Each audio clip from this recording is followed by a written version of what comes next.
So with things like reactions, execution, defense, option coverage, for the fighting game player, there are a number of things to learn and practice if you want to improve as a player.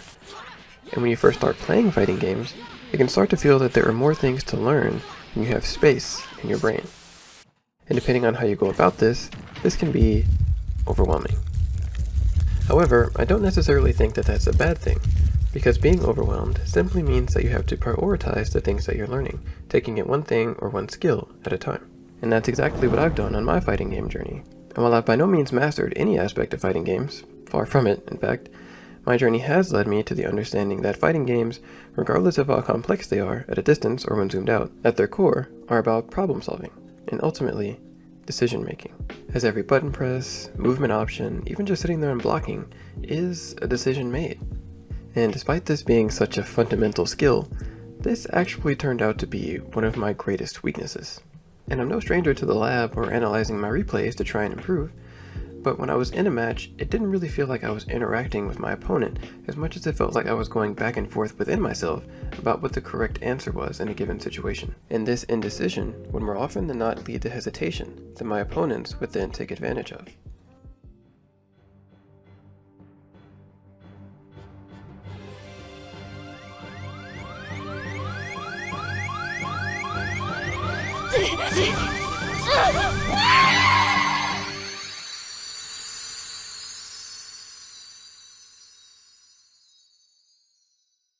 Yeah, not a fun time.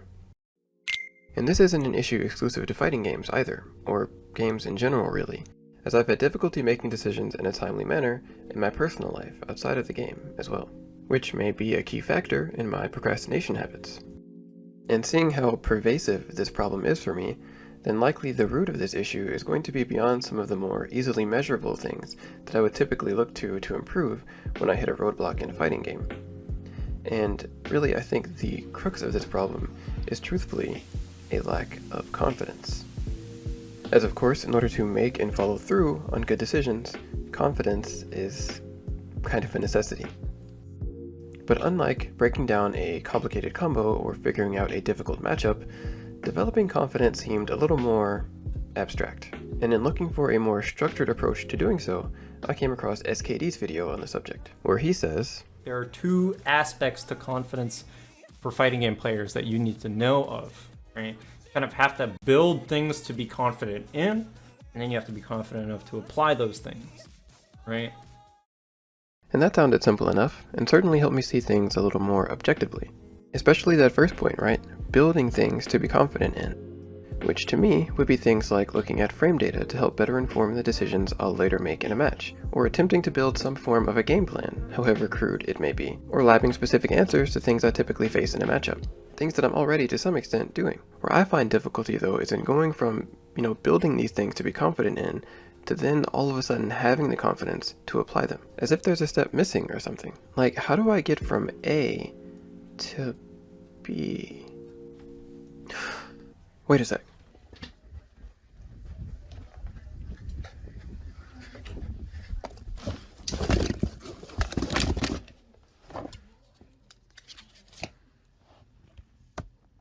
Aha, that reminded me of something I learned in art. As art, much like fighting games at its core, is about problem solving and, you guessed it, decision making. As every line, every stroke, every mark on the page is a decision made. And of course, confidence plays an extremely important role in the quality of said marks.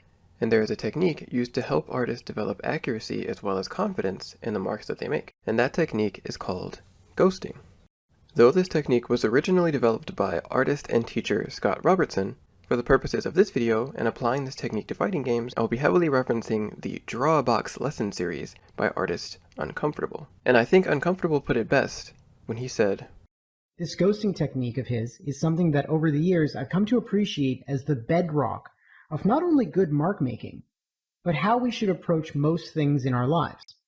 Most beginners will often approach mark making in one step: execution.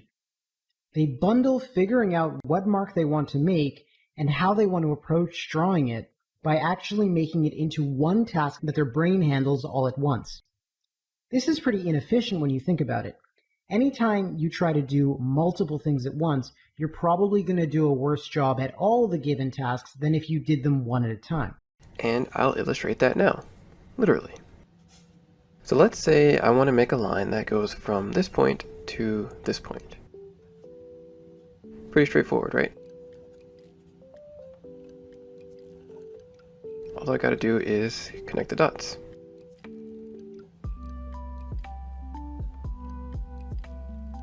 Alright, so how's that?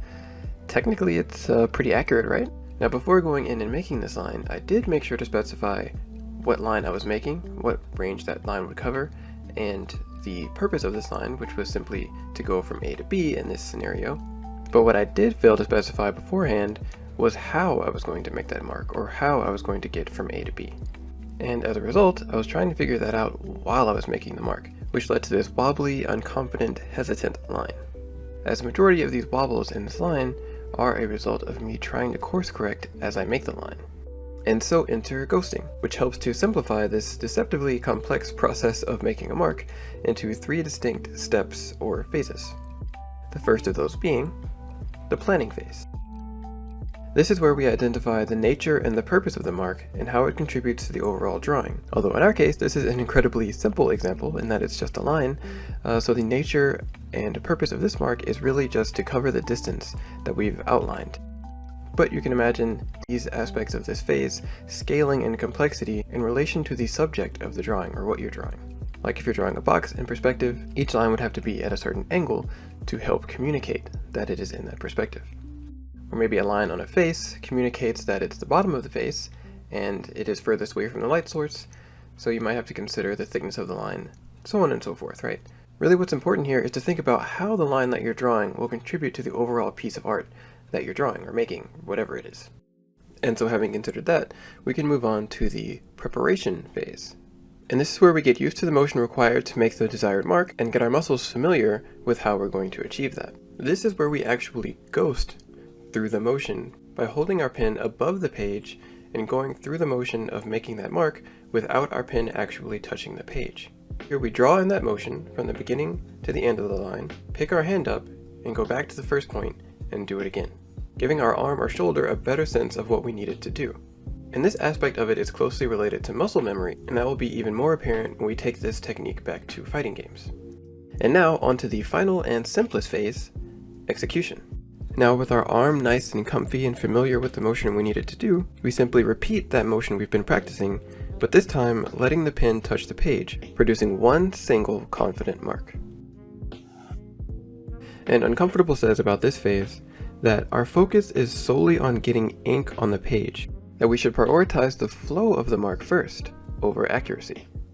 As we can certainly see that my line is nowhere near perfect, as it doesn't even fully connect to the second point, and it's got a weird S-curve to it, but it is much smoother and confident than my first line. And that is the focus of this technique. Great, so now let's try and apply this to fighting games. So again, for the first phase, the planning phase, let's start out with a simple example. So let's say as the Karen here, we know that this Kin, when he gets to about this distance, likes to dash in at us, right? So then now we recognize this general distance or spacing as the nature of our mark, or the distance we would like our mark to cover. And the purpose of the mark is just to stop Kin from dashing in at us, and how that would contribute to the overall drawing, or match in this case, is that it would shut off an avenue of approach for Kin, potentially encouraging him to take greater risk to get in on us, or causing him to hesitate, allowing us to start our own offensive. Okay, so now let's get into how we're going to cover that space that we've outlined. Now the preparation phase is again the phase where we get our muscles familiar with the motion required to cover that space. And I would use this phase to get familiar with my character's buttons and which of those buttons cover which ranges and how quickly they can do that. For example, if we want to stop Kin from dashing on reaction, faster buttons, like Karen's standing or crouching light punch, would likely get the job done there. But if, for instance, we aren't comfortable reacting to that dash, or we just prefer to preemptively cover that space, buttons like Karen's standing medium punch and standing medium kick might do well in that scenario, as of course they have more startup than her light buttons, but cover a much greater area in front of her. And of course I'm trying to keep these examples relatively simple, but to show that it's applicable to other scenarios, if your character has more than one anti-air, or perhaps a move with a motion you're not super comfortable with doing, this phase would again encompass getting familiar with the ranges those buttons cover and getting comfortable with those motions. And any hit confirms or links would likely fall under the preparation phase as well.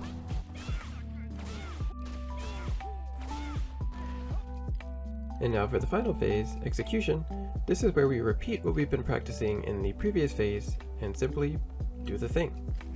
Which, honestly, again, just feels like I'm jumping from A to B, from building something or practicing something to be confident in, to then just suddenly having that confidence, which was the problem I was having in the first place.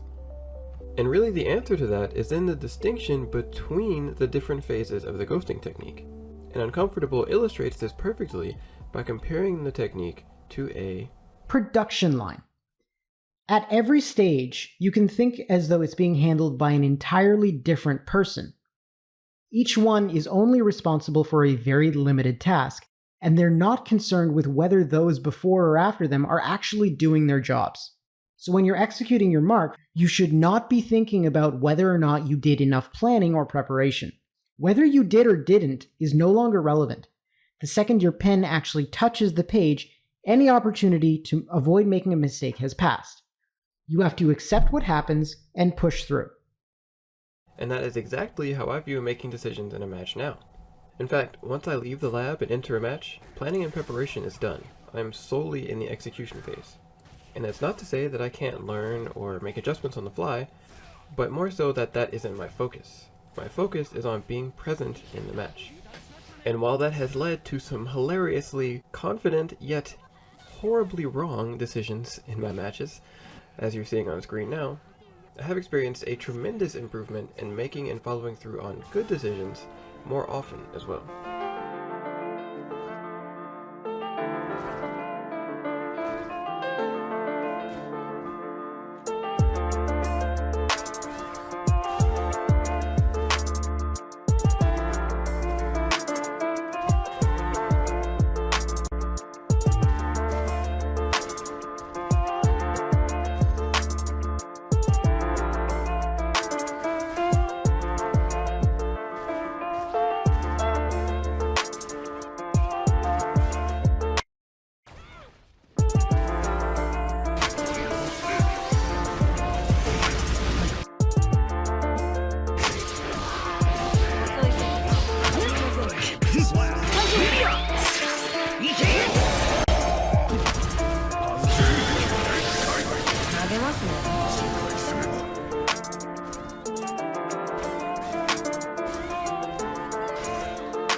So of course I'm not suddenly best in the world or even best in my region, but the ghosting method has given me another way to look at decision making and a more objective way to go about further developing my confidence.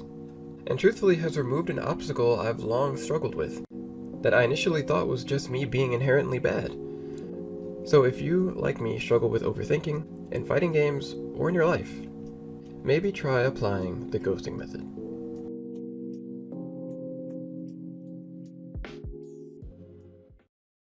For the people that think a lot, like me, when you think too much, you mentally stack against yourself. So you start playing slower, you know what I'm saying? Because you're thinking so. You're literally adding layers to your opponent by thinking. You feel me? So that's why thinking less is winning more, because it's a matter of trust between you and your work ethic, your practice. You feel me? So practice makes perfect.